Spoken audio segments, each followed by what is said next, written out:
Bonsoir à toutes, bonsoir à tous. Bienvenue sur La prochaine fois je prendrai l'antenne, le retour après une interruption et un report dû à des événements footballistiques. Ça a vraiment valu la peine vu l'humiliation et le fair play, le manque de fair play qu'on a eu en face. Mais bref. Donc voilà, on revient et on n'est pas seul et on est décidé à se venger comme proclamait l'affiche de Permis de tuer. Dont on a parlé lors de la dernière émission. Donc, salut Julien. Salut Yann, tu vas bien? Eh ben, écoute, depuis la dernière fois, oui. Salut Tanner qui est dans nos oreillettes, le maître d'œuvre, notre technicien en chef de l'émission. Bonsoir. Bonsoir à tous. Donc, on est ravis de vous retrouver pour parler des origines. Le thème de ce soir, on a décidé de revenir aux sources, vu que Bond 26 justement tarde à se mettre en chantier. On se demande un petit peu donc avant de choisir l'acteur, vers euh, à quelle sauce on va être dégusté et vers quoi se dirige l'avenir de la saga. Donc, la question qui se posait, comment dire, euh, est-ce qu'on doit retourner aux sources de Ian Fleming ou s'affranchir de lui? Donc, on va voir, grâce à nos intervenants aujourd'hui, on va un petit peu prendre la température et voir si tout au long de la saga, Ian Fleming a continué d'infuser au-delà des premiers films qui ont adapté fidèlement les premiers romans de Ian Fleming. Et est-ce que cette inspiration va justement perdurer ou au contraire, est-ce que on doit s'en libérer pour partir sur de nouveaux horizons? Donc, on va voir avec les premiers intervenants. Tu avais un mot à dire, je crois, Julien. Déjà, désolé pour le retard, hein. Aujourd'hui, on est Oui, toujours des petits problèmes de technique en ce moment. voilà. Moi, je voulais bien savoir quelle était ta relation, toi, personnellement, avec Ian Fleming, avec les livres. Moi, je n'en ai lu qu'un, donc Casino Royale, pour le coup, Mm. que je l'ai bien, hein, que j'ai beaucoup aimé. Il faudra que je poursuive. Mais toi, tu es un peu plus familier. Pas Rapidement. tant que ça, parce que alors, j'en ai lu, pas beaucoup. Je les ai pas tous lus. Le premier que j'ai lu, c'était Au service secret de Sa Majesté, qui était dans la bibliothèque de mon grand-père. Donc je l'avais trouvé le film. Je connaissais déjà le film. J'avais lu forcément le bouquin dans la foulée, et le film reste fidèle tout en ayant sa propre identité. C'est ça qui fait la force de ce film. Ça, on en a parlé dans d'autres lives. Mais j'ai bien aimé la sécheresse de son style et la proportion au rapport humain qu'il y avait dedans. Donc, mais cette année ressort la plupart des livres. Je crois qu'il y a même l'intégrale d'Ian Fleming qui va ressortir. Donc c'est l'occasion, justement. On en avait parlé dans un précédent live, mais c'est l'occasion de se refaire sa bibliothèque. On a donc un premier intervenant, je crois. Que tu nous entends. Ah, les problèmes. Après. Allô? Oui, Bonjour? est-ce que Alors, tu m'entends? bonsoir. Bonsoir, bonsoir. Est-ce Alors, que... Vous donc, m'entendez? Oui, on on t'entend. t'entend. Très Bienvenue. bien. Est-ce que tu Donc, peux te présenter? vas-y. Ben écoutez, Kermitou en ligne, voilà. Ça fait un moment donné que je vous suis. J'ai Merci. découvert la chaîne Planète 007 pendant le confinement, je crois, hein, comme un petit peu tout le monde. Voilà. Je connaissais le câble James Bond France. Sous le nom, enfin sous le pseudo de Nilou 91. Mhm. Jusqu'à la fin de l'année dernière, vous m'avez connu sous le pseudo Mélodie79. Et ben me voilà, cette fois-ci, Kermitou 971. Ok. Ok, ça en fait des noms de code. Oh, t'es intraçable N'est-ce du coup. pas? C'est un peu, oui, j'ai emprunté ça un petit peu à James Bond, les noms de code, les noms d'emprunt, voilà. Exactement. Donc, selon toi, déjà, est-ce que tu es familier de l'œuvre de Ian Fleming? Et, euh, et, et à ton avis, est-ce que on doit, après justement Bond 25, donc No Time to Die, est-ce que l'on doit, pour le prochain Bond, revenir à la source ou passer à autre chose et s'affranchir comme ont pu le faire certains films de la saga par le passé? Oui, effectivement, moi malheureusement, j'ai pas encore lu les livres. Justement, c'est ma résolution pour cette année, commencer par les livres de Fleming et si possible dans l'ordre de sortie des livres. Voilà, donc commencer par Casino Royale. Voilà. Effectivement, la question est-ce qu'il serait bon de revenir au roman ou de s'en affranchir? Moi, je pense qu'il faudrait faire un mix des deux. Euh, Par le passé, c'est ce qu'ils ont réussi à faire, très bien d'ailleurs, écrire des scénarios vraiment pour la saga filmique, tout en appuyant sur les passages des romans écrits par Fleming et par les autres romanciers. Voilà. Moi, par contre, ce que je voudrais, c'est que pour le Bond 25, qu'on revienne quand même à l'essence des livres, mais qu'on garde aussi effectivement une part de liberté pour la cinéphilie, comme ça a été le cas. Par contre, qu'on sorte vraiment de ce qui nous a été proposé depuis 2006. D'accord. Alors, sachant que Michael J. Wilson a toujours dit que de son vivant, enfin en tout cas, même au-delà peut-être, il n'adapterait pas, si je ne dis pas de bêtises, il n'adapterait jamais de livres qui n'ont pas été écrits par Fleming. Donc des auteurs, pas d'adaptation des auteurs qui ont continué l'œuvre de Fleming. Donc Raymond Benson, John Garner ou Oui, non, plus mais récemment Kim je Sherwood. comprends. De toute façon, effectivement, si j'ai bien compris, dans les romans de Fleming, il y a un potentiel inépuisable et qui peut être utilisé, réutilisé à l'infini. Ça c'est certain. Oui, effectivement, je suis tout à fait d'accord. Effectivement, restons sur la partie Fleming. Après tout, le héros est flémingien, n'est-ce pas? À la base, oui. Oui, puisque euh, il se basait sur son expérience au service de renseignement, service secret britannique lorsqu'il était agent, il était assistant du chef de la Navy. Mais bon, il a énormément brodé sur sa propre expérience. Oui, oui, c'est ça. Ben, en fait, c'est un petit peu sa vie romancée, si j'ai bien compris. Quand j'avais écouté un des anciens intervenants sur un autre live, justement, effectivement, le personnage des 007, c'est lui, mais dans une version plus romancée, plus fantasmée. Tout à fait. Mm. Exactement, ouais. Il a pu D'accord. être Donc toi, russe pour vas-y, s 17 ans. Non, pardon. vas-y. Non, j'ai dit comme a pu l'être aussi Bruce pour OSS 117. Donc pareil, on a un Exactement. profil. Oui, exactement. Tout à fait. Oui, oui, c'est ça. Donc, toi, tu serais donc partisan pour que on adapte, on s'inspire plutôt de certains passages de livres, des livres qu'il a pu écrire ou certaines trames, mais qu'on puisse broder librement en adaptant le personnage. C'est ça que tu aimerais?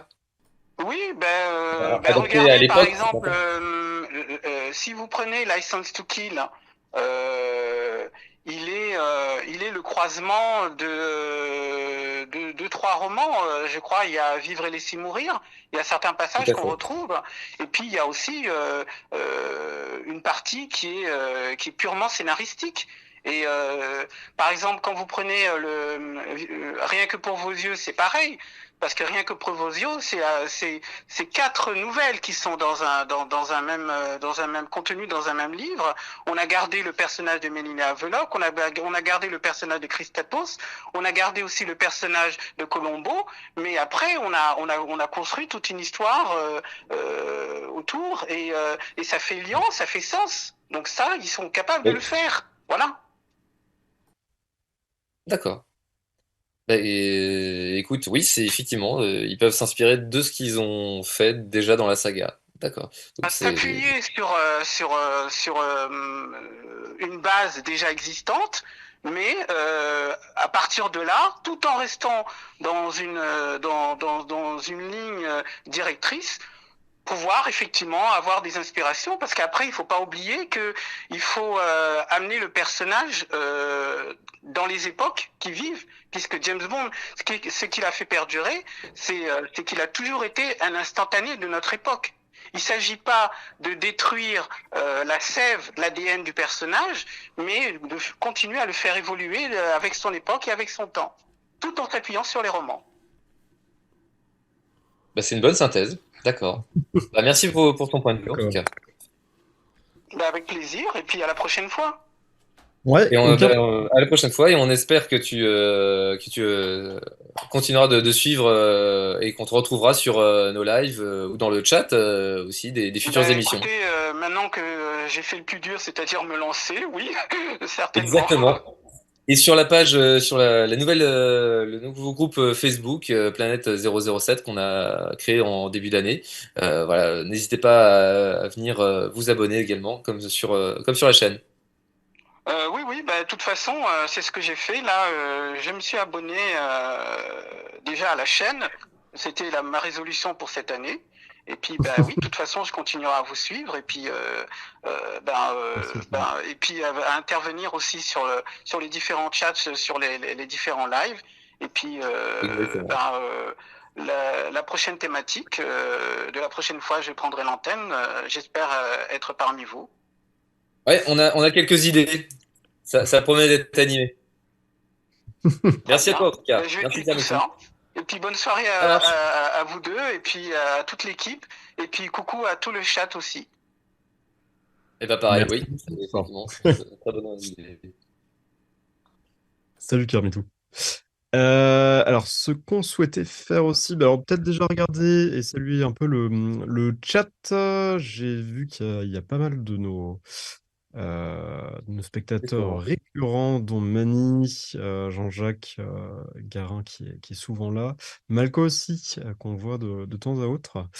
Clac, clac, clac. Mako, nouvelle arrivant sur la page, le groupe, nouveau groupe Facebook. Ouais, merci à toi.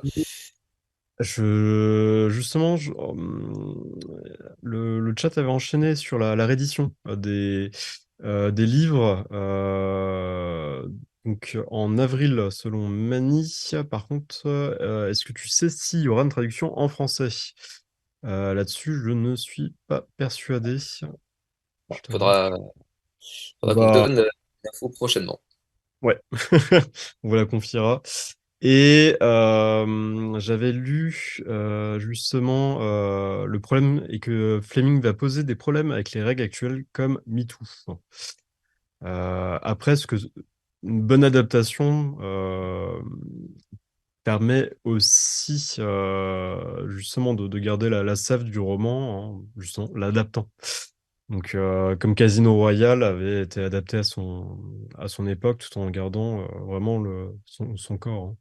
Oui, puis c'est quand même pas nouveau que les scénaristes ont su adapter le profil des James Bond Girls et le personnage de Bond aussi en fonction de l'évolution du temps. Heureusement, et ça même avant, alors bien avant MeToo, puisque il y avait déjà à l'époque de GoldenEye, quand le personnage était confronté aux années 90 et au girl power, on va dire, naissant avec l'arrivée de M comme personnage incarné par un personnage féminin. Et puis même avant ça, il y a eu d'autres personnages féminins très forts. On en a parlé la dernière fois à travers le live sur l'émission sur Permis de tuer, à travers notamment le personnage de Pam Bouvier, qui est un personnage très indépendant, tout en très, très fort, hein, une bonne girl charismatique et féminine. Moins d'une Ok. minute, eh ben, avant d'avoir notre prochain interlocuteur. Hop. Est-ce qu'on Et a le temps d'un quiz? on l'a. Est-ce que tu nous entends, Stéphane? Quiz après.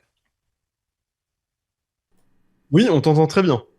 Super. Est-ce Bah, que- moi, je suis Stéphane, c'est ma quatrième ou cinquième intervention déjà. Et vous pouvez me retrouver sur le chat sous le nom de La Bonne Touch.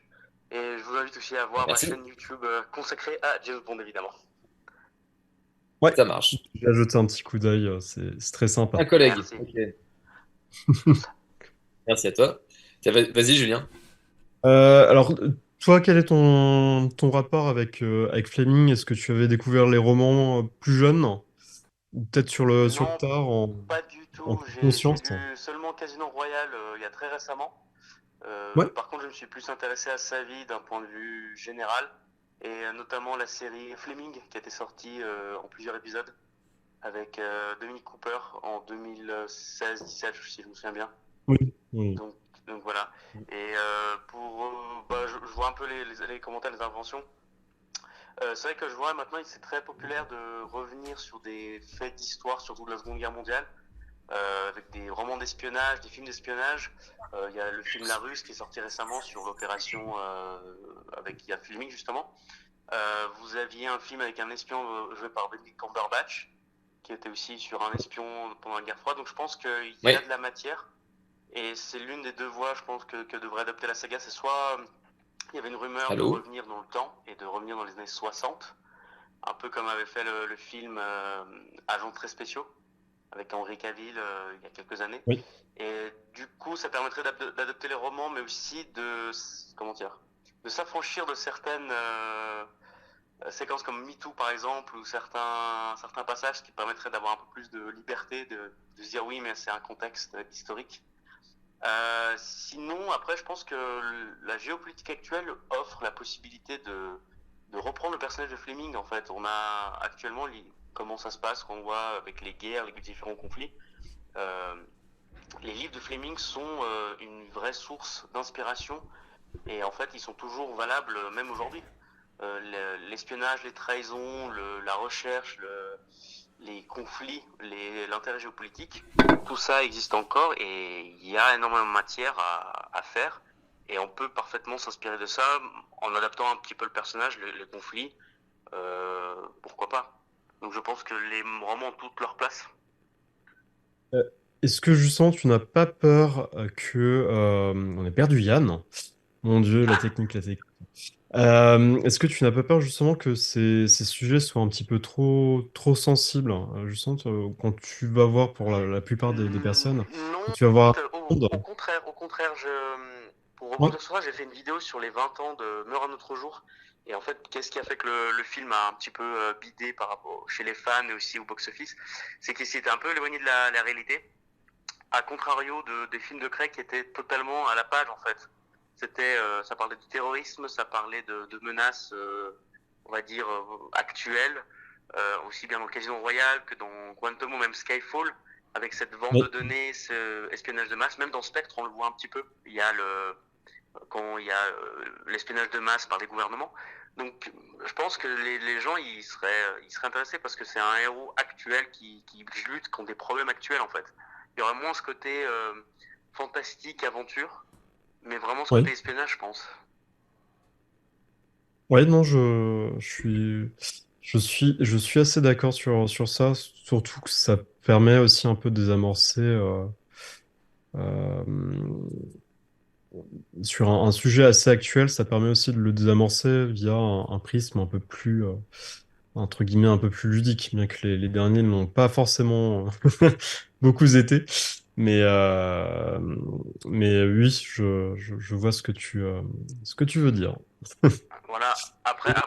Personnellement, je trouve que les James Bond, ça a toujours été ça. C'était toujours des sortes de vestiges de la géopolitique qui étaient là. Donc à chaque fois, on voyait, dès que l'histoire se progressait, bah, James Bond s'adaptait au conflit. On le voit avec GoldenEye, avec la fin de la guerre froide, bah, le récit est justement par rapport à ça. Après, ce qui peut être intéressant, c'est de la réintégration de Spectre. En fait, imaginons on a un conflit entre les États-Unis et une autre puissance, la Russie, la Chine ou autre, et que justement le Spectre en fait serait un protagoniste qui peut-être saboterait je dis ça comme ça au hasard, hein, c'est une réflexion. Des Par gazoducs? exemple, c'est lui qui fournirait les armes aux deux parties, ou c'est lui qui ferait en sorte qu'il y ait un conflit. Et que justement, le but de James Bond, c'est justement, c'est d'empêcher Spectre de prolonger ce conflit ou d'empêcher que Spectre empêche la paix. Donc, je pense qu'il y a beaucoup de matière à faire et que, de mon point de vue, surtout, ce que j'aimerais bien avoir, c'est un retour à l'espionnage, comme on avait dans Oui. les tout premiers films, avec ce côté un petit peu infiltration, déguisement, des choses, recherche, interrogatoire, sans oublier l'action, mais vraiment quelque chose qui fasse un peu de James Bond quelqu'un de multitâche, mais ce côté espionnage, recherche, enquête et tout ça, je pense que ça aurait de la matière et ça intéresserait les gens. Ah ouais. Bah, totalement, surtout que ces phases-là sont un petit peu ignorées ou c'est Exactement, ouais. vrai que après, j'essaie de réfléchir dans le dernier parti espionnage qui m'avait vraiment marqué.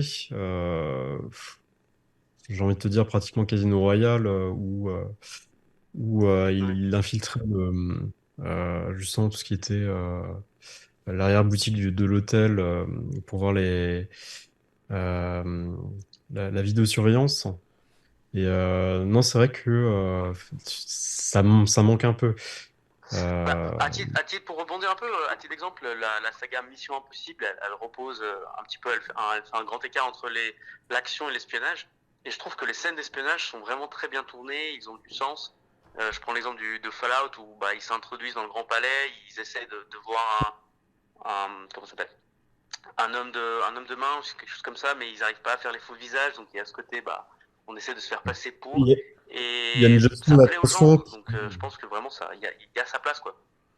Et il y a une gestion de l'attention qui tourne, qui lorgne un peu vers du Hitchcock, hein, pratiquement. Donc, Oui, oui, c'est oui. vrai que c'est vrai, mais que c'est des choses qui peuvent un peu manquer. Après, on n'est pas à l'abri, justement, que Bond copie un peu, justement, ces côtés-là de Bond, justement. De toute façon, c'est une sorte de va-et-vient aussi entre les deux licences, hein. Donc, Oui, oui. on n'est pas à l'abri que ça revienne en force, justement, sur le prochain. Et moi, je croise les doigts Après, pour... honnêtement, ce qui se passe, c'est que je vois, moi, de mon point de vue, j'ai un sorte de gros déclin par rapport aux films de super-héros et toute la phase Marvel. Je sens que on devient un petit peu trop. Donc, je pense que si d'ici 2-3 ans, il y a un nouveau James Bond, ça peut être aussi l'intérêt de relancer quelque chose de nouveau, une Ouais, nouvelle forme. Ils ont toutes les cartes en main parce que la communauté de fans de James Bond est assez forte et assez présente dans le monde. Et si eux, de leur côté, ils lancent quelque chose de nouveau, d'intéressant, vraiment de l'espionnage, quelque chose qui revient en source, je pense que ça aurait sa place. Euh, Parce que je vois même des grosses productions hollywoodiennes. Il y avait par exemple Red Notice qui était sorti sur Netflix. Je ouais. trouvais ils essayaient un petit peu de copier James Bond.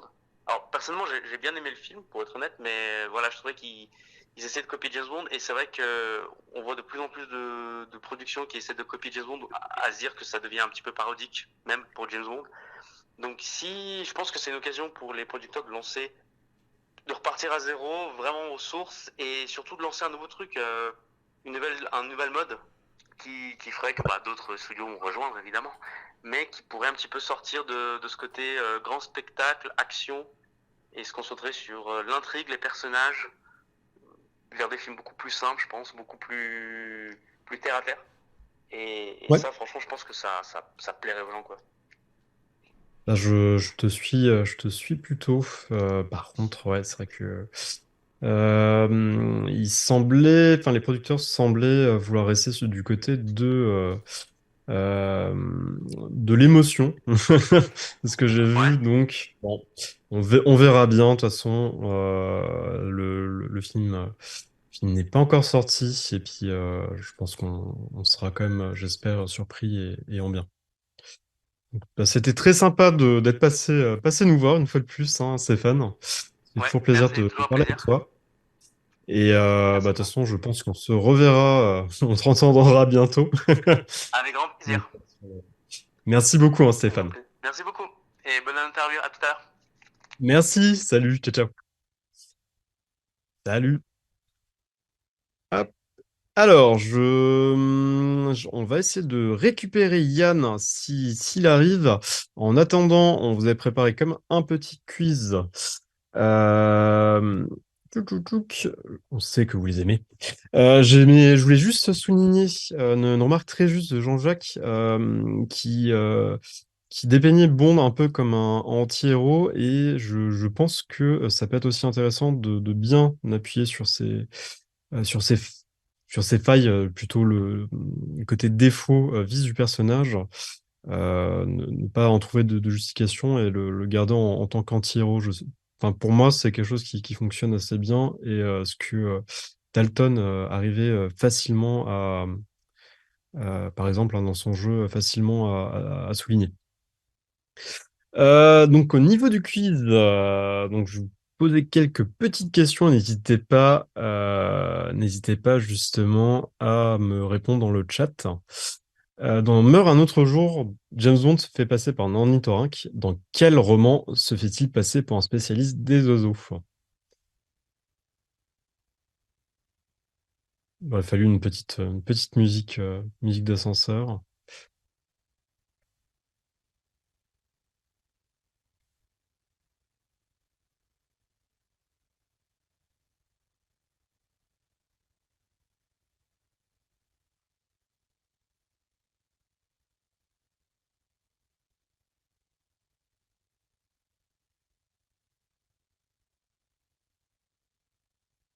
Alors, je peux reposer la question si vous souhaitez. Donc, dans Meurt un autre jour, James Bond se fait passer pour un ornithorynque. Dans quel roman se fait-il passer pour un spécialiste des oiseaux? Comme ornithorynque. Moi, je connais la réponse. Moi, je connais la réponse.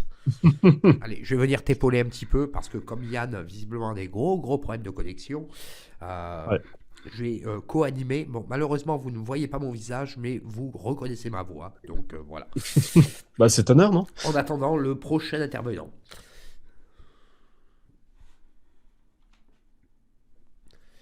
Donc, voyons un petit peu ce que dit le chat par rapport à ça. Patrick, Hop. pourtant qui a lu tous les romans, sèche. Est-ce que tu veux donner un indice? Euh,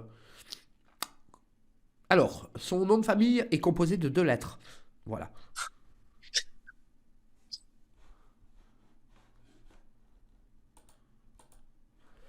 Et je crois que nous avons Yann qui est de retour.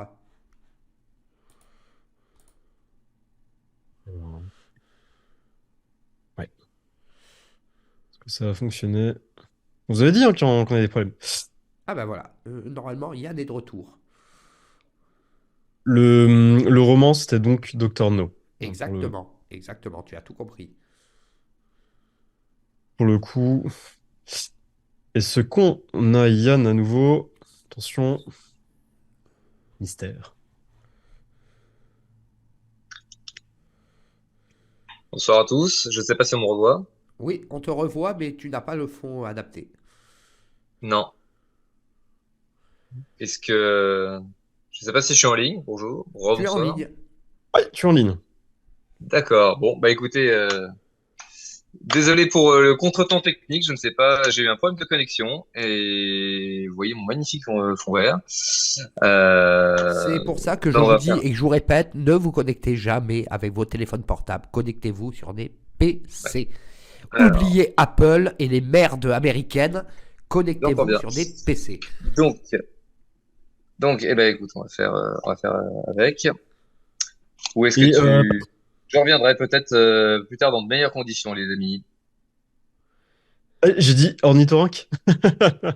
Ornithologue, Euh, plutôt.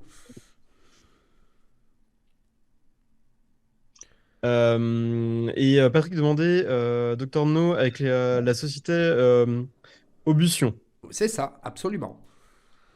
Voilà. Seconde question. De quelle nouvelle est inspiré le scénario d'Octopussy? Ah, Il y a un indice. j'ai la réponse.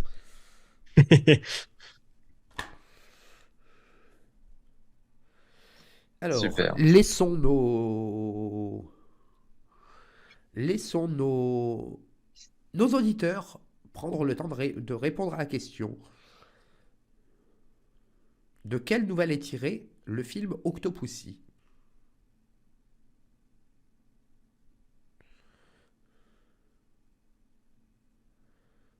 C'est.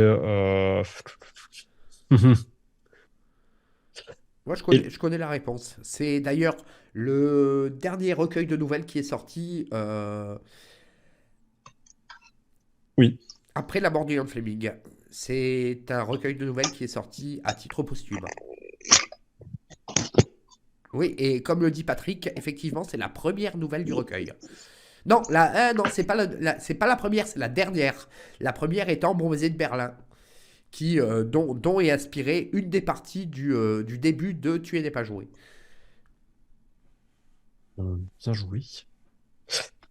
Est-ce que tu as de nouvelles du prochain participant? Je vais le contacter, je ne sais de qui il s'agit, donc bah écoute, je vais taper son numéro et normalement ça devrait répondre.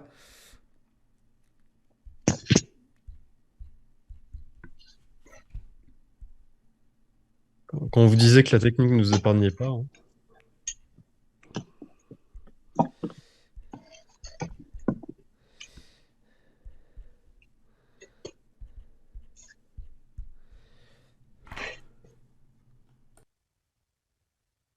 Normalement, il devrait être en ligne d'ici quelques secondes.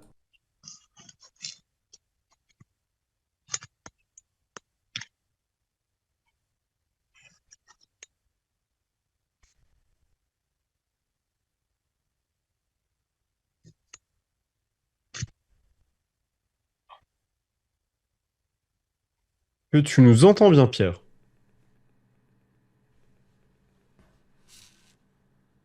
Allô, allô?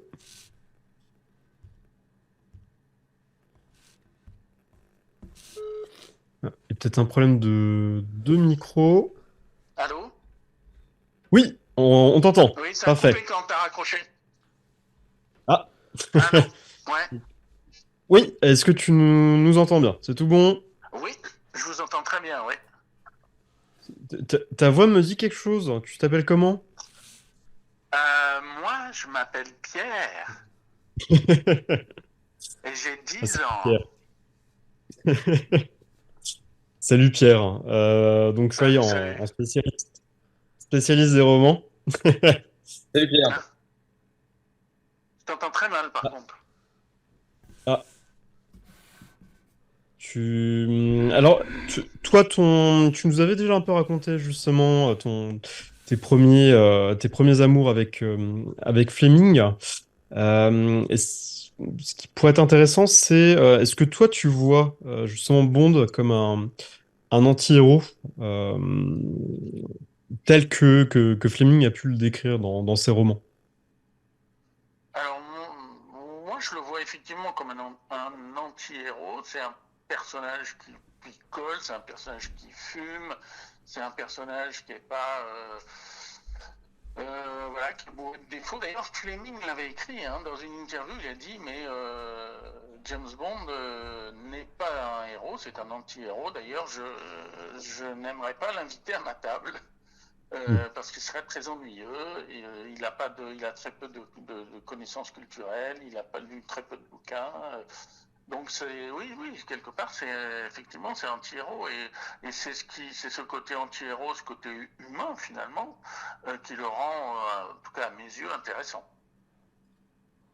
Et est-ce que tu penses justement que ce côté a été un peu gommé au hasard par certaines époques celle de Moore, justement, où je pense que toutes les aspérités ont peut-être été un peu mises de côté.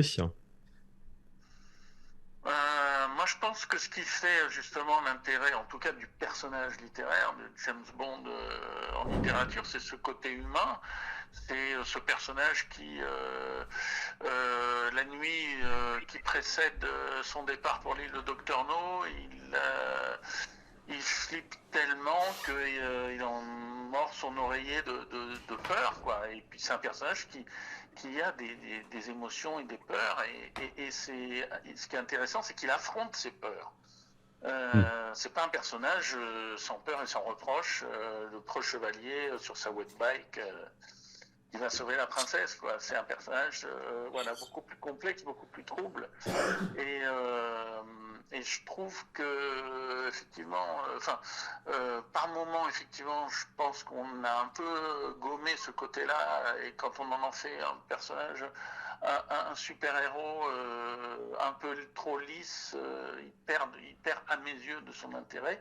Quand on replonge effectivement dans le personnage plus angoissé, plus stressé, plus émotionnel et plus violent en même temps, parce que c'est un peu cette dualité qu'il y a chez Bond, ce côté un peu ce côté humain, ce côté une certaine fragilité, et puis en même temps c'est un personnage qui peut être très violent parce que c'est un tueur, et voilà, il faut jouer avec ça plus qu'en faire une espèce de super-héros qui passe à travers des dangers sans une seule mèche qui soit déplacée. Et est-ce que tu penses que ce paradoxe n'est pas lié au tout début de l'adaptation de la saga, en tout cas dans les premières années, notamment peut-être à partir de Opération Tonnerre de On ne vit que deux fois, où le héros était devenu de plus en plus populaire à partir du moment où il a été adapté au cinéma? Est-ce que tu crois pas qu'il y a cette dichotomie entre les origines littéraires et le cinéma qui fait que les deux sont parfois difficilement compatibles? Alors, c'est vrai que ce sont deux médias différents, le cinéma et la littérature. Donc, souvent les gens, quand un roman est adapté au cinéma, souvent sur les réseaux sociaux, les gens s'empressent de comparer et de dire ouais, j'ai préféré le roman, j'ai préféré le film, moi le roman est beaucoup mieux, etc. Et pour moi, c'est vain. C'est vain parce que c'est des médias différents, c'est des moyens de communication différents, les sensations sont différentes. Le cinéma fonctionne voilà, sur l'image, sur la musique essentiellement, sur ce type de sensations, quand la littérature fonctionne sur la suggestion. En littérature, quand tu lis un bouquin, bah, tu peux sentir des odeurs, tu peux avoir voilà, des émotions, des sentiments, les émotions du personnage peuvent être décrites, etc. Donc voilà, on ne peut pas non plus adapter complètement, c'est faire une erreur. Il faut forcément adapter, et donc quand on adapte, on transforme. Adapter, c'est quelque part, c'est aussi trahir, et c'est adapter aux médias qu'on utilise. Quand on fait de l'adaptation d'un roman en BD, quelque part, on l'adapte aux médias, et quand on adapte un roman en scénario et en film, effectivement, on adapte. Après, je pense que dans Opération Tonnerre, c'est encore un personnage qui est fragile, et il se prend une balle dans la jambe, quoi. On n'a plus vu par la suite Bond blessé avant No Time to Die, blessé vraiment, quoi, se prendre une balle. Donc, je sais pas si Ça lui pour moi, fait très... Ça a je trop pense réussi. que c'est le traitement en plus du personnage, voilà, qui en fait l'intérêt. Ça. Il y avait déjà cette faiblesse du personnage qui revenait dans Permis de tuer, comme on a pu le voir. Mais là, à ce moment-là, le grand public a moins suivi, en tout cas le public américain a moins suivi, même si le film n'a pas été un échec, comme on a pu le dire lors de la précédente émission. Au service secret de Sa Majesté, où tu vois pleurer Bond pour À la fin. Tu la le vois, première fois. voilà, tu le vois quasiment pleurer, ou bien effectivement Permis de tuer, où tu le vois, qu'il passe par des émotions, tu vois la fin, c'est-à-dire que on n'avait jamais vu James Bond au cinéma dans un tel état le final, avant de tuer Sanchez, il est complètement déglingué physiquement. Il est blessé, il saigne de partout, il est sale. J'ai pas souvenir d'avoir vu ça avant. Et effectivement, c'est peut-être ça que les gens n'ont pas aimé. Mais comme on l'a dit aussi, Au service secret de Sa Majesté et Permis de tuer sont quand même deux films qui ont... Alors, ça n'a jamais été des échecs, premièrement, mais d'autre part, ils ont eu une seconde vie et on les redécouvre après en disant, mais finalement, c'est des vachement bons films. Et je pense que c'est aussi pour ça, c'est parce qu'ils sortent un peu du lot et ils vont aller approfondir le côté un peu humain du personnage. Et donc pour toi, les scénaristes, comme l'avait dit Michael J. Wilson en citant Broccoli, ils reviendront toujours dans le doute à Fleming. Moi, je pense que déjà, c'est la source. C'est la source, c'est l'origine. Le personnage, il vient de là. Ce que Broccoli et Salzman voulaient faire au départ, c'était adapter les romans de James Bond. Donc, c'était adapter le personnage de James Bond. Donc, de toute façon, c'est la base. Quand on va voir, quand on apprend que, je sais pas moi, Tarzan est adapté au cinéma ou à la télé, c'est pourquoi? C'est parce que c'est un personnage en littérature qui a du succès. Arsène Lupin pareil, Sherlock Holmes pareil, c'est des personnages qui ont d'abord été des gros succès littéraires avant d'être transposés au cinéma. Donc de toute façon, on part d'un matériau et effectivement aussi, Broccoli disait toujours, quand vous savez plus où aller, revenez à Fleming, parce qu'il savait qu'il y avait qu'en revenant à Fleming, en revenant à la source de Fleming, ils avaient un matériau excellent, et même effectivement, voilà, Permis de tuer, qui est le premier film qui n'a pas un titre inspiré de Fleming. Il reprend plein d'idées de Fleming. Je pense notamment à des passages de Vivre et laisser mourir qui ont été complètement laissés de côté par le film. Et eux, à un moment, ils se sont dit, mais c'est trop bon, c'est des passages trop bons. La mutilation de... etc. C'est trop bon pour ne pas être utilisé. Et du coup, voilà, ils y sont revenus. Et quand, après, en 2002, ils sont partis un peu loin avec Meurt un autre jour, qu'est-ce qu'ils ont fait? À un moment, ils sont revenus à Fleming. Ils avaient le matériau, ils avaient un roman qui avait quasiment pas été adapté, sauf deux fois, une fois à la télé, une fois en parodie. Donc, qu'est-ce qu'ils ont fait? Ils sont revenus à Fleming et ça a eu un énorme succès. Donc, je pense qu'il y a vraiment un matériau à utiliser et à adapter. Moi, je pense pas qu'il faille revenir au Fleming des années 50, 60. Il faut adapter le personnage à son temps, mais il y a tout dans Fleming, il y a tout. Il y a le casino, il y a les belles filles, il y a l'exotisme, il y a les îles. Et surtout, ce qu'il y a chez Fleming, ce qui était extraordinaire chez Fleming, c'est la construction de ses méchants. Il a des méchants qui sont des méchants d'envergure. Il a des méchants qui sont inquiétants. Il a des méchants qui peuvent faire peur. Mr. Big, dans le roman Vivre et laisser mourir, c'est un personnage sacrément inquiétant. C'est un personnage assez monstrueux. Et chaque fois qu'ils ont réussi justement à aller puiser là-dedans, ça a donné des choses de qualité. Je pense. Ok. Tellement d'accord. Merci pour ton passage, Pierre. C'est bref, on sait que tu aimes parler son expertise. à fortiori de Fleming, mais malheureusement, c'est le dur loi de l'exercice, ça. On doit. Il n'y a pas de souci. Non, ça m'a fait plaisir. Voilà. Donc, ça va plaisir partagé. Ouais. Merci. Merci, Pierre. Et puis à très vite. À très vite. Hein. Bon, et toutes les excuses pour le bug technique de tout à l'heure. Ça arrive, comme ils disent à la télé, c'est les aléas du direct. Et on était en plein dedans. Voilà. De retour. Si tout va bien. Ouais, un coup du spectre. Non, mais je me demande si à un moment donné, mon fauteuil va pas basculer en arrière et je vais disparaître dans une trappe. On en est un peu à ce point. Ouais, le, À le voir. problème, c'est que j'ai trop vu Austin Powers pour. Ouais, aussi, c'est le problème de ces parodies. Mais, non, il n'en reste pas moins que cette scène de Opération Tonnerre est culte, Ouais, n'en tout à fait. déplaise à Austin Powers. Ouais, totalement. Est-ce qu'on a le temps d'un quiz? On peut faire deux petites questions, je pense, en attendant le prochain auditeur. Ok.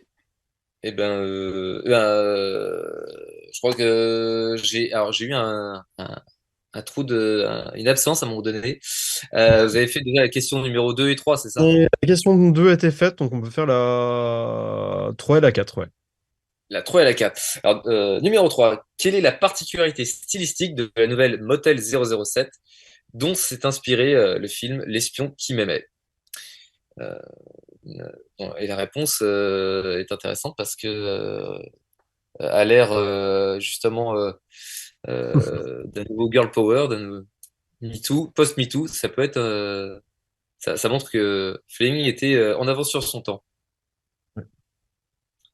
Quelle est la particularité stylistique de la nouvelle Motel 007 qui a inspiré Un procédé d'ailleurs L'espion qui qui est assez intéressant et qui m'aimait? doit, ouais, qui surprend par pas mal d'aspects. Est-ce qu'on donnera la réponse après l'intervenant? On attend un peu. Alors, écrit à la première personne, oui, très juste, Oui, mais par mais pas qui? seulement. Ouais, bien joué. Oh, bien joué. Patrick qui est en super forme. À Patrick Sansano, j'imagine. Bah, qui d'autre? Il y a Patrick Joanneau aussi, qui est fidèle parmi les fidèles, mais effectivement, Patrick Sansano est, euh, est un de nos plus fidèles auditeurs. Donc merci à J'en lui. la suivante. Ouais. Dans quel roman Ian Fleming décide-t-il de faire mourir James Bond avant de le faire revenir suite aux lettres de contentement des lecteurs? Et c'est pas No Time to Die. Un problème qu'avait déjà eu Arthur Conan Doyle avec son héros Sherlock Holmes d'ailleurs. Oui, oui, oui, très juste. Il a eu le même souci.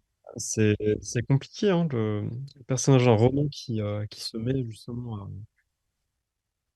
Et qui qui prend le pas énormément quelque part sur d'action. son créateur. Ouais. Et ben, on vous donnera la réponse juste après l'auditeur. Oh là là, ce suspense. Est-ce que tu nous entends, Stéphane? On t'entend très Oui. bien. Nickel. Bonsoir à toi. Oui. On t'entend. Fort et Oui, clair. oui. Oui, bah, moi pas tellement, hein. Moi, mon téléphone est un peu vieux, hein, donc ça va.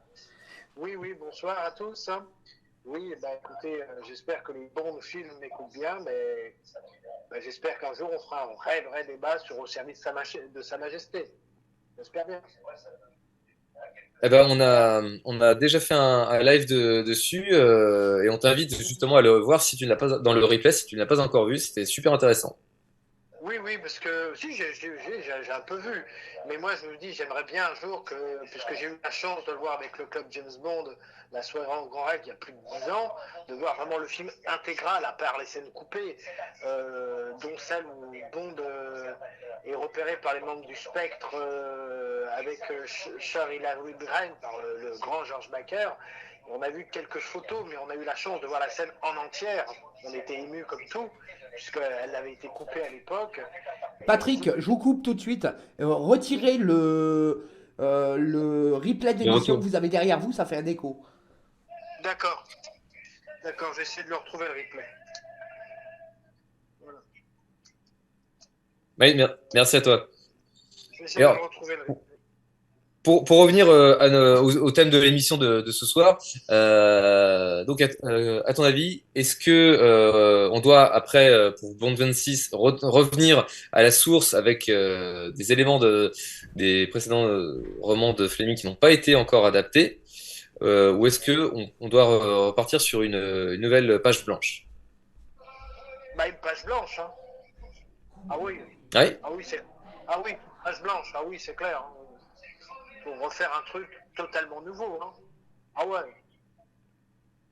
D'accord. Ouais, c'est sûr. Hein, parce que là, le dernier Bond Donc, avec Craig était bien, mais bon, c'est déprimant. donc, Hein. un scénario totalement libre, totalement Ah ouais, inédit. ouais, parce que bon, c'est vrai que Casino Royale a amené Bond à ses débuts avec son maître virgule 00 et Craig était extraordinaire. Hein. Enfin, il est extraordinaire. Hein. Moi, j'étais dès le début son soutien. Mais là, le fait que Bond est mort, alors je sais pas qui va faire le personnage. Moi, personnellement, j'aurais mis Jason Statham. Mais bon, malheureusement, il est un peu trop vieux pour le rôle. Mais sinon, c'est vrai qu'il aurait une Statham, il pourrait le faire. Hein. Vraiment, il a vraiment les tops pour le faire. Mais là, entre Henri Calvi et les rumeurs, bon, je sais pas qui peut le faire. Mais là, il faut recommencer dès le début. Hein. Stéphane, coupez le son derrière vous, s'il vous plaît. D'accord. Voilà. C'est bon là? C'est bon? Ça devrait être bon. Ouais. Ouais, ça devrait. Oui, voilà, mais sinon, il faut faire autre chose. Ah oui, il faut vraiment D'accord. faire autre chose. Faire un scénario totalement original et pas toujours refaire la même chose, mais de manière différente au niveau des scènes d'action, parce qu'ils font que ça depuis des lustres. C'est toujours les premiers Sean Connery qui a été le Bond novateur de l'époque, mais c'est toujours, les scènes d'action sont toujours refaites de manière différente. C'est ce que me disait Rémi Julien. Lui, il a pu amener une certaine nuance dans les scènes de poursuite et tout ça, de voiture. Il a vraiment été novateur, mais il m'a dit, vous savez, il y a un tel cahier des charges que bon, les mecs, ils prennent pas tellement de risques. Bon. Oui. Mais bon, voilà. C'est un peu dommage. Mais bon, je sais qu'il y a eu un débat récemment sur Permis de tuer, qui est vachement bien finalement. Mais peut-être le fait que la mise en scène de John Glenn, qui est un très bon monteur, bon, n'était plus tellement en adéquation avec la fin des années 80, peut-être. Peut-être il annonce, c'est vrai, peut-être vous avez raison, l'ère Craig, le Bond réaliste, dur et tout ça. Mais ce qui manquait à Dalton, c'est, moi je pense qu'ils ont dû faire un mix entre Harrison Ford et Sean Connery, mais sans muscles. C'est peut-être ça qui n'a peut-être pas plu au public américain, peut-être. D'accord, oui, c'était Je l'avais pas vu comme ça, mais c'est intéressant. un manque de charisme, peut-être. Parce que je vous dis, je suis Selon en toi. rapport avec Michel Berreur qui jouait un des cascadeurs de Moonraker. C'est lui qui double Toshiro Juga. Vous savez, la bagarre avec, à Venise avec le kendo, tout ça, c'est lui qui le double. Avec Daniel Breton. Michel Berreur est un homme, vraiment, c'est une crème ce mec. J'étais en même contact avec Claude Carriez et Rémi qui nous ont quittés malheureusement. Ils m'ont dit, c'est vrai que, même si c'est un peu le Bond rigolo des années 70, c'est vrai qu'ils sont peut-être allés trop loin, mais ils m'ont dit, c'est vrai que le cahier des charges est extrêmement carré. Ne change pas une virgule. Hein. Ils peuvent à rigueur improviser, mais c'est vrai qu'ils sont toujours un peu collés à l'air du temps. C'est ça qui leur a fait un peu défaut des fois. Voilà. Mais là, le dernier Greg était bien, mais à force de remettre les musiques de... Mais je pense qu'ils veulent toujours réhabiliter au service secret de Sa Majesté, qui est vraiment un des meilleurs de la franchise. Entre nous, hein, c'est un des meilleurs. En tout cas, oui, ils s'en sont inspirés, oui, clairement. Ah ouais, les musiques avec Louis Armstrong et tout ça. Mais là, à force de refaire ça pendant 2 heures, et puis le film est vraiment trop long. Hein. Mais bon, après, c'est Broccoli et Wilson qui respectent leur truc. Mais bon, on peut pas trop juger là-dessus. Hein. Enfin, moi, des peu de fans de Bond que j'ai fréquentés à l'époque de Luc Leclerc, qui est un homme charmant, hein, bon, eux, ils étaient contre Craig, après, ils l'ont adoré. Donc, après, c'est un peu les revirements de situation, après. Bon, c'est un peu dommage. Bah, c'est peut-être après l'avoir vu jouer et justement bien s'être accaparé le rôle. Je pense que à chaque fois dans le troisième film, je pense que chaque acteur l'a bien. C'est toujours le meilleur, le troisième film, si on parle des acteurs qui ont vraiment marqué le rôle. Évidemment, Sean, Roger Moore, Pierce Brosnan et Craig, le troisième rôle est vraiment le Bond qui les impose vraiment. Mais vraiment, que ça soit Goldfinger, L'espion qui m'aimait, Demain ne meurt jamais, enfin Le monde ne suffit pas, pardon, et puis Skyfall qui est vraiment vraiment le Bond des années 2000. Vraiment, il est extraordinaire ce film. Mais sinon, c'est vrai qu'après les derniers qu'ils font sont toujours mauvais. C'est marrant. Les Diamants sur Tedamel étaient nuls. Dangereusement fort, c'était vraiment très mauvais. Beurre à d'autres jours, c'est même pas la peine. Et là, le dernier était nul. Pas mauvais. Pas d'accord. Ils respectent trop, comme je disais tout à l'heure, ils sont pénalisés, ils bougent pas d'un centimètre, et puis bon, c'est comme ça. Et bon, voilà, c'est un peu dommage, mais bon, on peut pas trop. Mais j'espère qu'ils vont vraiment. Je comprends, je respecte, mais je suis pas d'accord.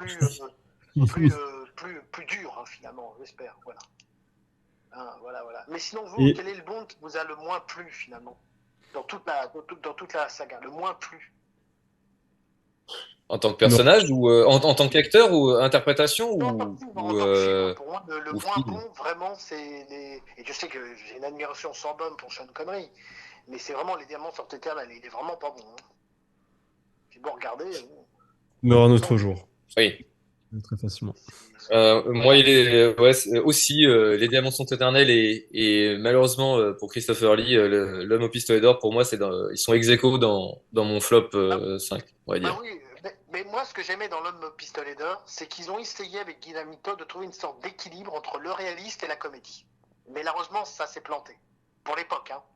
Honnêtement, je cherche Ils ont encore. essayé. Malheureusement, on n'a plus les scènes coupées. Dans le duel, à la fin, il y a des scènes qui ont sauté et qui détruites, malheureusement. La scène du duel, à un moment donné, il y a Bond lance un truc sur l'île et elle est sur la bande-annonce, mais elle n'est pas dans le film. Et ils nous ont dit que bon, elle a été détruite parce qu'elle était trop longue, tout ça. Mais je pense qu'ils ont essayé, mais c'est vrai que ça ressemble tellement à l'épisode de Sheriff Whopper qu'on se dit, oula, l'amour, il a pas rectifié le coche. Voilà, mais sinon, son Bond à lui, ça reste quand même l'espion qu'il aimait. Là, vraiment, on est unanime. Hein. Il a vraiment trouvé son style. Hein, vraiment. Là, je pense que tu trouveras exactement. Enfin, bien que rien pour votre même si la fin est pas trop spectaculaire, je pense que quand il tue Stromberg, on sent les clins d'yeux de Dr No. Hein. Il lui tire une balle, il lui en tire 3. Bon, on sent vraiment que c'est voulu. Mais sinon, là, Lewis Gilbert, Roger Moore, Kurt Jagren, enfin toute l'équipe, hein, ils ont trouvé le Bond des années 70. Là, vraiment, il n'y a pas photo. Hein. Et juste pour revenir un petit peu sur le sujet, ton rapport, toi, Ian Fleming, tu as lu les romans Oui, bien sûr. Bah, écoutez, figurez-vous que j'ai écrit une pièce de théâtre qui s'appelle Rule Britannia et c'est la rencontre entre Sean Connery et Roger Moore. Et Sean Connery et Ian Fleming. Et on l'a joué 2-3 fois et ça s'est bien passé. Non. C'est marrant, hein, la vie. Hein. Ah, intéressant. Rule Britannia, merci pour l'info. Et Goldfinger, hein, c'était une amie qui me l'avait donné. Comme je parle un peu anglais, donc j'ai lu tout le livre en anglais.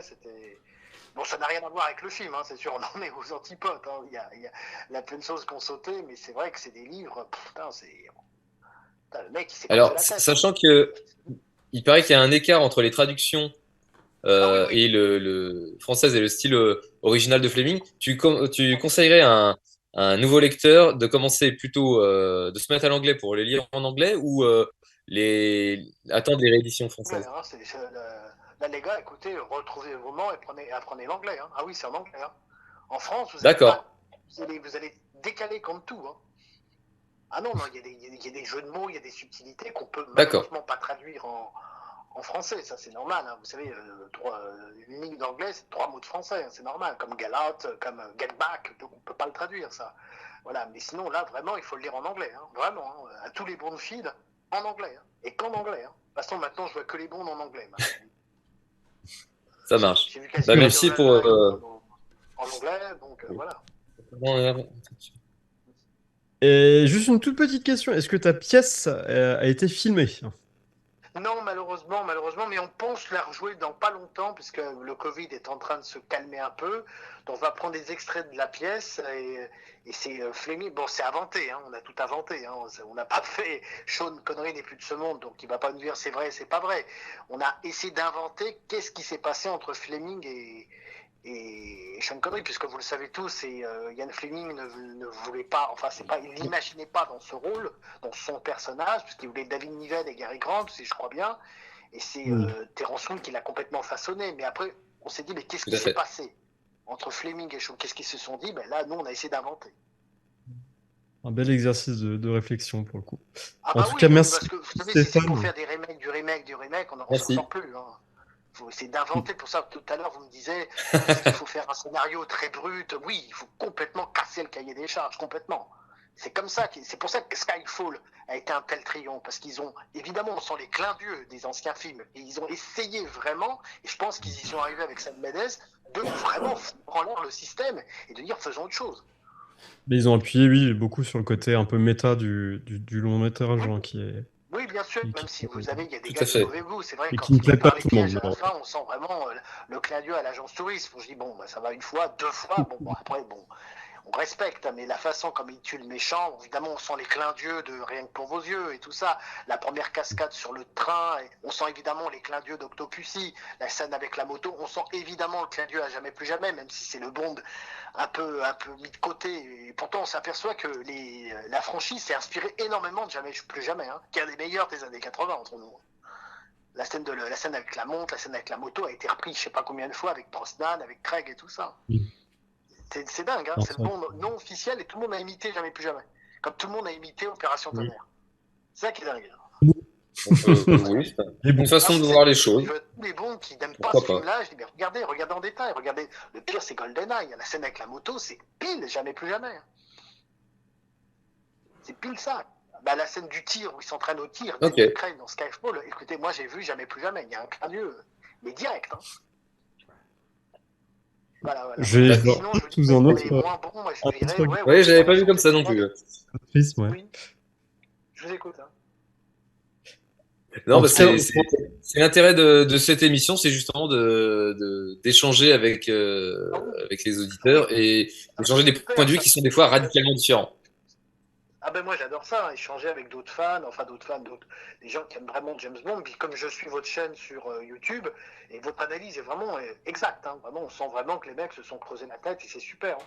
C'est plus abordable que le club James Bond, où finalement chacun est dans son côté.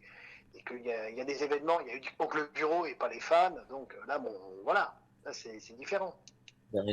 C'est ce que cherchait notamment notre ami José et puis toute l'équipe qu'il a réorganisé autour de lui, autour de ce noyau dur. C'est justement que tout le monde puisse avoir la parole librement et donner son avis, échanger. Bah bien sûr, parce que vous voyez, moi j'ai fait quelques réunions du club James Bond. Bon, chaque année c'était plus cher l'adhésion, mais c'est la règle du jeu. Et quand on a vu qu'ils allaient à Panwood qu'avec le bureau pour voir Georges Lazenby et pas les fans, bon, j'ai rien dit une fois. Quand ils faisaient des tombolas pour aller voir le film, on n'y était pas, bon, 2 fois. Et que la 3e fois, et Dieu sait que le Leclerc est un président charmant, hein, son équipe aussi, mais quand j'ai vu qu'il fallait faire des tombolas pour aller voir un film, j'ai dit, bah, écoutez, j'ai encore les moyens de me payer une place pour aller voir un film, j'ai pas besoin d'une tombola. Donc voilà, c'est pour ça qu'ils ont un peu de recul avec ça, mais ils sont charmants. Hein, c'est pas vraiment une réunion d'échange, vous voyez, ça, moi j'aime pas tellement. Oui. En fait, on échange, on s'échange des photos. On pense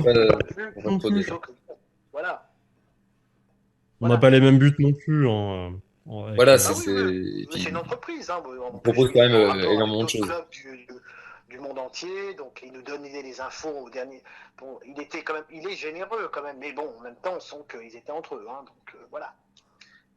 Et quand, vous voyez, Rémi malheureusement nous a quittés il y a 2 ans. Ouais, 2 ans bientôt là. Il me disait que bon, bah, quand il a arrêté les bonds, bon, bah, écoutez, lui, sa vie a continué, mais bon, c'était une parenthèse. Oui. D'accord. Alors, en tout cas, merci pour ton échange et ta participation chez nous. Oui, voilà. Et puis, je vous dis à bientôt. Hein. Voilà. Ouais, en tout cas, n'hésite pas. À bientôt et merci pour ta fidélité. Groupe. D'accord. Voilà. Bonne soirée. À bientôt. Au revoir. Merci, au revoir. Alors, est-ce qu'on aura cette fameuse réponse? Eh bien, à propos du roman. C'était donc on était à la question 4. Hein. Dans quel roman Ian Fleming décide-t-il de faire mourir James Bond avant de faire revenir Eh bien, c'est dans Bon baiser de Russie. Bon baiser de Russie, donc. Et là, on voit qu'il y a une différence par rapport au film, puisque dans le film, pour rappel, il s'en va compter fleurette avec Daniela Bianchi au bord de Venise. Exactement, sur un magnifique fond projeté.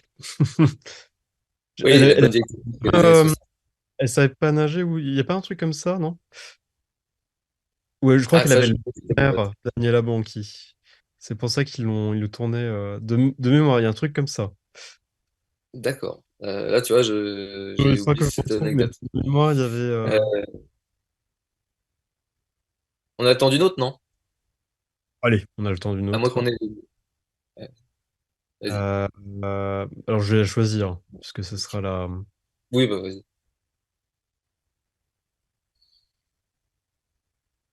Bon, allez, facile. Dans le roman Vivre et laisser mourir, quel malheur arrive-t-il à Félix Leiter? Alors, si vous êtes attentif, on en a parlé.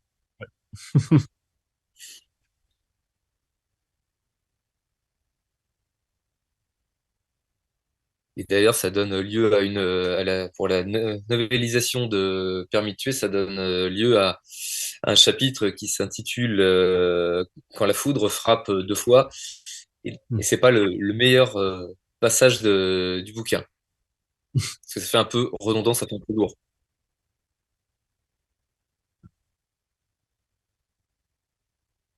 Alors, quasi mangé par un requin, exactement. Ouais, Qu'est-ce qui lui manque à la fin? Bah, c'est pareil que dans le, dans dans le le film, ils sont plus soft.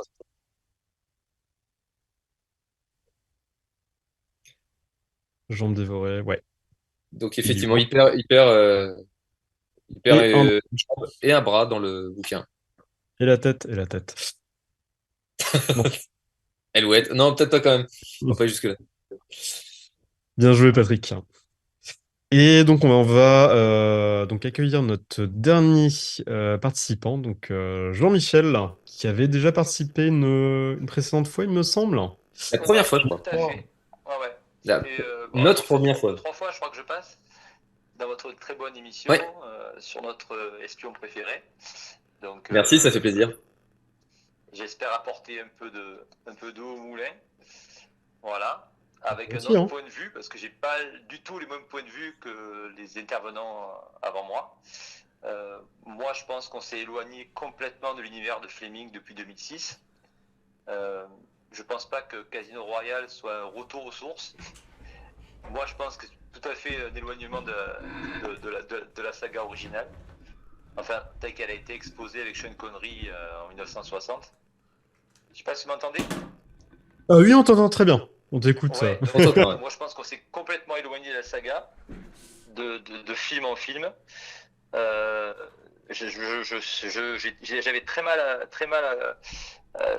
reçu Casino Royale déjà à l'époque, parce que je retrouvais pas du tout James Bond, que ce soit de Sean Connery, ou de Roger Moore, ou de Lazenby, ou de Brosnan, ou de Timothy Dalton. Je trouvais que Daniel Craig jouait carrément un autre personnage qui n'avait rien à voir avec James Bond, qui avait le même nom mais qui était tout à fait éloigné de la saga de Fleming ou même du personnage James Bond. Il a continué, il a voulu revenir du James Bond original avec Spectre. Moi, je vais être franc avec vous, j'ai détesté Skyfall. Donc, à part la mise en scène cinématographique de Sam Mendes, qui en a fait un très joli film. C'était un très joli film. Après, un James Bond, ça, c'est un autre sujet. C'était un très joli film. Un scénario qui est un peu goubi-boulga. Bon, après, on peut parler. Je sais qu'il y a 90% des gens aiment Skyfall. Pour moi, c'est un des films de James Bond que j'aime le moins. Donc, je sais que là-dessus, on va pas se rejoindre. Et je ne peux pas convaincre qui que ce soit là-dessus. Oh, bah tiens, ça va. Alors, No Time to Die, n'en parlons pas. Là, c'est carrément la chute du mythe. Moi, je pense que vraiment, il faut qu'on revienne à du Bond pur et dur, tel qu'on l'a connu Connery, Moore, Brosnan, Dalton. Et là, honnêtement, ça va être très compliqué. Parce que je vois pas comment repartir sur une suite de Meurt notre jour, parce qu'il faudrait soit rebooter encore une nouvelle fois la saga, et je suis pas sûr que la saga pourrait survivre à un énième reboot, parce que pour moi James Bond c'est pas Batman. On prend pas un acteur, on lui fout un masque, ça n'a rien à voir. C'est pas Superman. Il y avait une vraie continuité dans la saga James Bond. C'est la seule saga où il y avait une continuité. Dalton, Brosnan, on avait l'impression que c'était toujours le même personnage d'un film sur l'autre. On retrouvait des sidekicks de James Bond de film en film. Et je trouve que Broccoli a toujours fait attention à ça, qu'il y ait toujours une belle continuité sur l'ensemble de la saga. Et Barbara et Michael J. Wilson ont voulu casser ça en 2006. Ben, je suis pas sûr. Enfin, oui, ça a marché sur Craig. Quoique le dernier a beaucoup divisé la fanbase. Je pense que le temps qu'ils mettent à choisir un nouveau Bond, c'est qu'ils savent très bien que le choix qu'ils vont faire du nouveau Bond va être une vraie savonnette. Soit les gens vont accrocher suite à Craig, soit ils n'accrochent pas. Et s'ils n'accrochent pas, je pense que la saga aura du mal à rebondir. C'est pour ça que là ils ont du mal et je pense que le choix d'Aaron Taylor Johnson, si c'est vraiment lui, parce que faut encore voir si c'est vraiment lui. Là, on est encore sur des pense qu'on conjectures. on repart sur du Craig bis. Donc, et je crois pas que ce soit ce que les gens veulent aujourd'hui. Et tu ne penses pas que en 2006, au contraire, ils ont certes cassé avec une certaine tradition dans la saga de James Bond, mais est-ce qu'ils n'ont pas voulu justement revenir aux sources et un Bond beaucoup plus dur et plus proche des racines littéraires? Ben, il y avait plus Q, il y avait plus Moneypenny. On gardait M, mais c'était alors bizarre en plus, c'est le M de Brosnan. Donc les gens n'ont pas trop compris. Ils ont voulu garder une continuité tout en rebootant. Donc même moi, je voulais pas trop où ils voulaient en venir. Le film, c'était pas un stand-alone. On le sentait bien à la fin que c'était pas un stand-alone, puisque il débouche sur rien en fait le film. C'était une partie d'un grand film, Casino Royale. C'est pas un film en lui-même. Il finit pas sur une fin, une vraie fin heureuse où son grand amour meurt. Daniel Craig dans James Bond, c'est un Bond qui échoue à chaque fois. Il échoue dans Casino Royale, il échoue dans. Il n'y a que à la limite dans Quantum of Solace qu'il arrive à avoir une fin heureuse et encore il part même pas avec Olga Kurylenko. Donc on s'éloigne encore du personnage. Non, parce qu'il est encore en deuil. Dans Skyfall, il n'arrive pas à sauver M. Dans Spectre, on s'aperçoit que Blofeld, c'est son demi-frère. Alors là, c'est du grand n'importe quoi. On rentre dans le grand n'importe quoi de chez n'importe quoi. Et puis dans No Time to Die, tout amène à sa mort, mais d'une façon tellement grossière, où on a l'impression qu'on fait une liquidation totale de la saga. Allez hop, Félix Leiter, il meurt. Blofeld, faut le tuer. Comment on sait pas, on va trouver un truc, vous savez pas, on va trouver un prétexte bidon pour le faire mourir. Enfin, c'est vraiment. Heureusement qu'il y a la Darmas qui vient pour sauver le film. Et d'ailleurs, elle a été remarquée par d'autres producteurs puisqu'elle va faire un spin-off à John Wick en reprenant un peu son personnage de No Time to Die. Faut pas rêver. Ils ont vite compris le potentiel qu'elle avait dans ce genre de rôle. Donc ils l'ont pris pour ça. On va avoir un personnage de No Time to Die dans John Wick. Mais par contre, là aujourd'hui, je vois pas où il pourrait, vers quel sens il pourrait aller pour faire rebondir la saga. Surtout s'il reste sur il faut pas qu'il boive, faut pas qu'il fume, il faut pas qu'il ait plusieurs nanas, faut pas qu'il, voilà, on est sur un cahier des charges qui n'est plus du tout James Bond. D'ailleurs, les films qui marchent aujourd'hui, les gens en ont tellement ras-le-bol. Top Gun 2, pourquoi il a marché? C'est Tom Cruise aujourd'hui se fout de savoir. Il fait un bon film, il fait un bon scénario. Il cherche pas à caser du wokisme ou autre chose dans son film, quoi. Il remplit pas un cahier des charges. Lui, il fait un bon film avec un bon scénario, point. Et les Missions Impossibles il a jamais rien lâché dans les Missions Impossibles. Il y a que le 2 où il s'est un peu égaré, où il a voulu revenir du James Bond, parce que le 2 c'est pas vraiment un film d'équipe, c'est basé vraiment sur Ethan Hunt. Mais tous les autres, Mission Impossible, c'est une histoire d'équipe, un peu comme de la série originale. Et tu penses vraiment que le cahier des charges, l'agenda des producteurs par rapport justement aux tendances actuelles est totalement à l'encontre des codes bondiens. Tu penses qu'il pourra pas les prochains pourront pas s'adapter? Il n'y a qu'à voir, il y a qu'à voir l'ensemble des films. Aujourd'hui, cherchez-moi le bon film en 2022. À part Top Gun 2. Moi, j'ai vu quasiment tout ce qui est sorti en film en 2022, 2020, 2021. Pourquoi Avatar 2 fait 11 millions en France? C'est bon, il est tout seul, il n'y a rien d'autre à aller voir. C'est le seul bon film qu'on ait depuis 10 ans, quoi. Donc, quand je dis bon film, oui, c'est bon film. Aujourd'hui, il n'y a plus rien. On est dans une misère cinématographique qui atteint des sommets, quoi. J'ai rarement vu on ressort du Cobra Kai, on ressort les trucs des années 80, on les adapte aujourd'hui. On n'a plus d'idées, on n'a plus de scénario.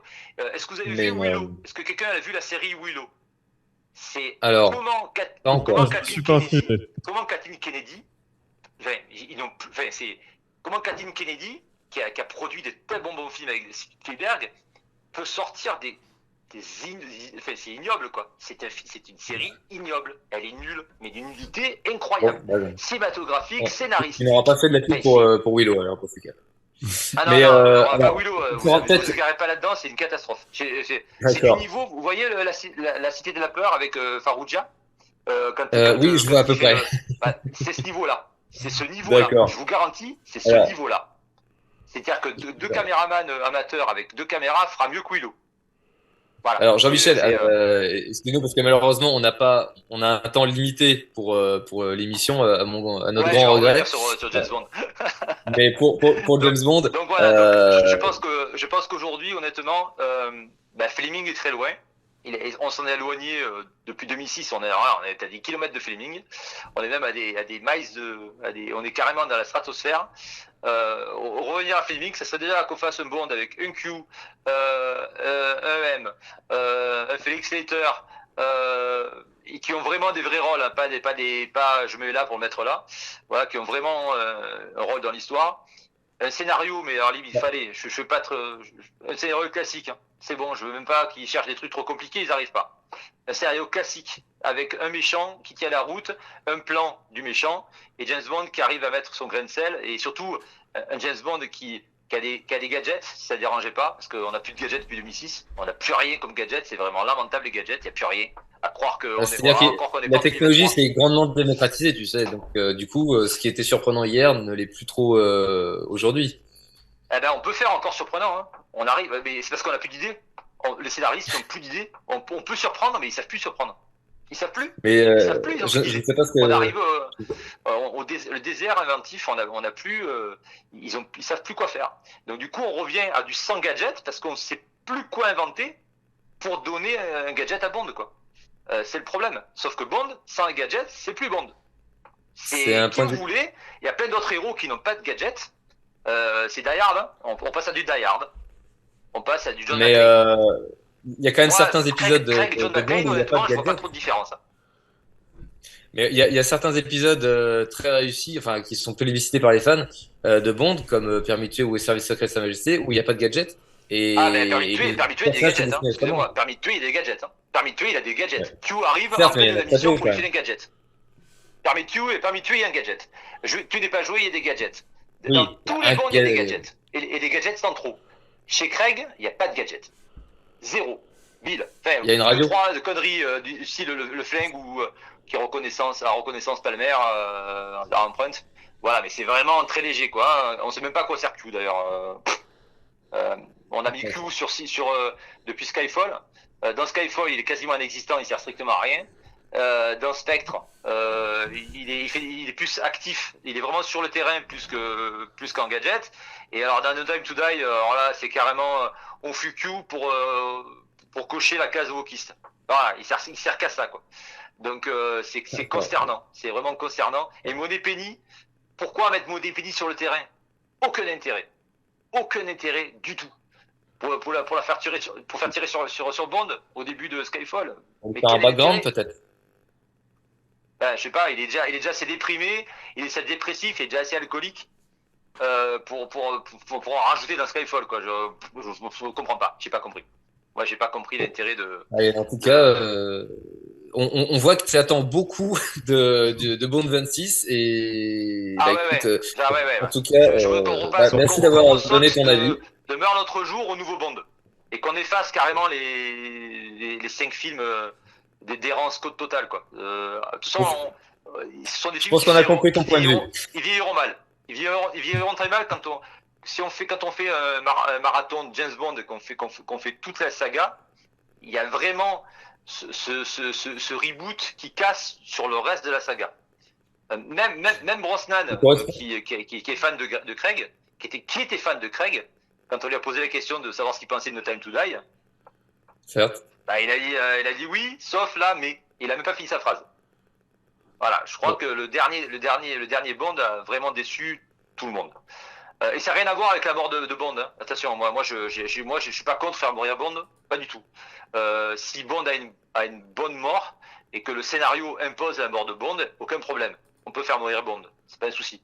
Mais là, c'est vraiment non, non. Ça Non, marche. là vraiment. Bah écoute, Oui, merci. la réalisation est bonne, hein, c'est bien réalisé, c'est joli, c'est tout ce qu'on veut, c'est J'entends très bien. bien réalisé, c'est très cinématographique.